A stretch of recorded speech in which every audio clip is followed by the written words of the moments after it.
Everyone, so do you know why we are gathering here today? No idea. No idea. Okay. So before we start, I want to show you a few pictures. So I want to ask any one of you, what is your perspective about this picture? This is normal and healthy Like food. food. Normal and healthy food. Yeah, that's right. No answer. Oh my God. So how do you feel? Pain. Feel right. Miserable. So we move to the next picture. Oh my I God. cannot walk anymore. So do you know why is this happening?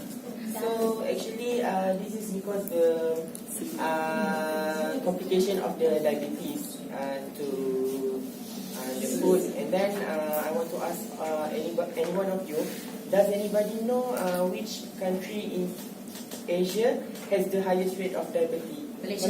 Yes, that's right. According to the National Diabetic Institution, Malaysia has the highest rate of diabetes in Asia. So now, before we put our presentation, our talk, today we are going to talk about diabetic food care, and we are. My name is Safna Zuhakim, and then this is my colleague Safna Yong, Safna Lee, and Safna Go. So today we are a diabetic nurses, and we are going to give a talk about the diabetic food care. Okay, so this is the outcome. So what is diabetic food? Actually, diabetic food of the patient with ulcer, infection or destruction of deep tissues associated with neurological abnormalities and various degrees of peripheral vascular disease in the lower limb. So now I will pass to my colleague. She will explain more about the signs and symptoms. So before I tell you all about the signs and symptoms, can you look at here? Can any one of you tell me one or two signs and symptoms that you look from this model? Redness, ulcer, Swelling. okay. And then actually the answer from you is correct. So give your clap. So the other sign and symptom is you will feel like tingling or numbness, and then you also will feel. Okay, you will feel tingling, numbness at your foot, and then your pain as well. So ulcer is like same as this one. So around. So actually the surrounding you will see the redness, right? Okay, and then other than that you'll feel warm and dryness and itchy on your foot. So the other sign and symptom is like corns and callus. Next, Chingwei will talk about. Thank you, Go. So we'll move on to one of the most important part of our talk today, which is the prevention of diabetic foot ulcer. So first of all, the first thing you need to do when we talk about prevention is daily feet inspection. So you have to inspect your foot every day. And then the next is gentle cleansing. So just clean your legs with soap and water. Okay, so after cleaning your legs, what do you guys think we should do next? Dry. Yes, that's right. Dry your legs, dry your feet thoroughly. Make sure that in between your toes are also dry as well. And then the next is avoid hot soaks, and then also any heating pads, as well as any harsh topical agents. Okay, the next is cut your toenails, because if you don't cut your toenails frequently, then the bacteria will breed under your toes, and that's very bad. The next is choose proper footwear that can support your leg entirely. And then the next is examine your shoes. Make sure that your shoes are free from any stones or anything that may injure your legs. And the last one is never walk barefoot indoors or outdoors. Thank you. I'll pass to my friend to continue. And now I will continue with how to take care of the diabetic foot if you already had it.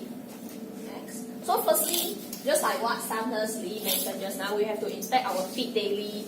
And we inspect the feet to see whether any corns happen or anything. And the next we have to keep our feet dry. Just like what Sam Lee mentioned just now, after we clean our foot, we must dry our feet thoroughly. And next is you have to wear the diabetes friendly footwear and socks. anyone have any idea about what is diabetic friendly footwear and socks? No. Shafika? How about Hazmi? Do you have any idea about the diabetic friendly footwear and socks? No. So actually, the diabetic friendly footwear and socks is shoes and socks that cover your foot, just like this kind of shoe that we are wearing, which cover our feet. And this is not to expose our feet to the environment. And next we have to don't expose our wound if a wound is already present in the feet. So how to don't expose the wound? We can cover the wound by bandaging the wound. And next, it's sit and be fit. Because I know that most of you are the elderly, right? Yes. And then you might have trouble in doing exercise. So the sit and be fit is an exercise that you can do it even you are sitting. If you all have more interest in this program, you all can ask me after this lesson. And next is we have to reduce our sugar intake. By reducing the sugar intake, which can control our blood sugar level also. And the lastly is we dressing according to doctor's prescription. And if you all do not know how to dressing properly, or you all can visit to a clinic kesihatan nearby your home. And for conclusion, anyone can tell me what you observe in this picture? Shamimi? Diabetic foot ulcer, good try Mimi. Other, Hanim? Gangrene, very good Hanim. And from this picture, you all can notice that the feet is already black, which we know is gangrene or dye, that the foot dye. And I believe that most of us don't want this situation happen, right? No. So how to prevent from this? And what we want is a clean and healthy feet. So how to prevent this? If after today's our lesson you all forget about this, later we'll distribute our template to you all for referring. If the patient cannot understand, the family members have to read this template and prevent the diabetic foot from happening.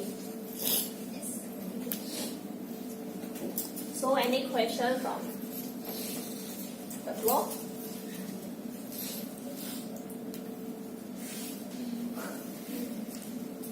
I want to ask why diabetic patients are having a slow in healing process if they are injured?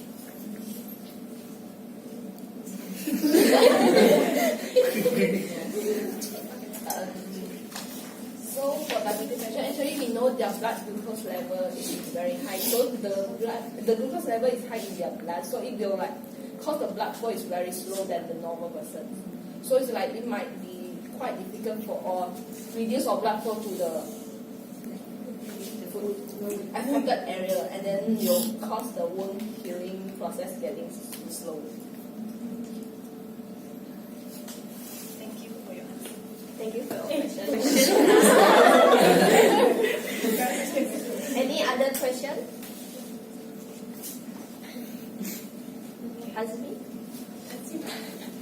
Sorry, I want to ask why diabetic patient need to avoid the hot soap?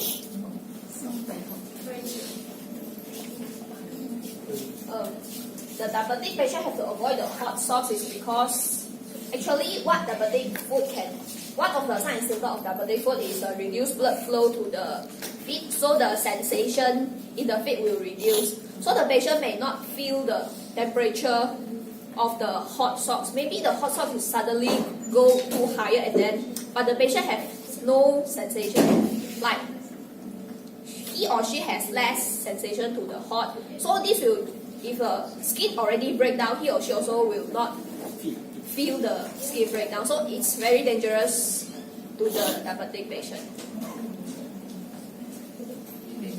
Okay, thank you. Thank you.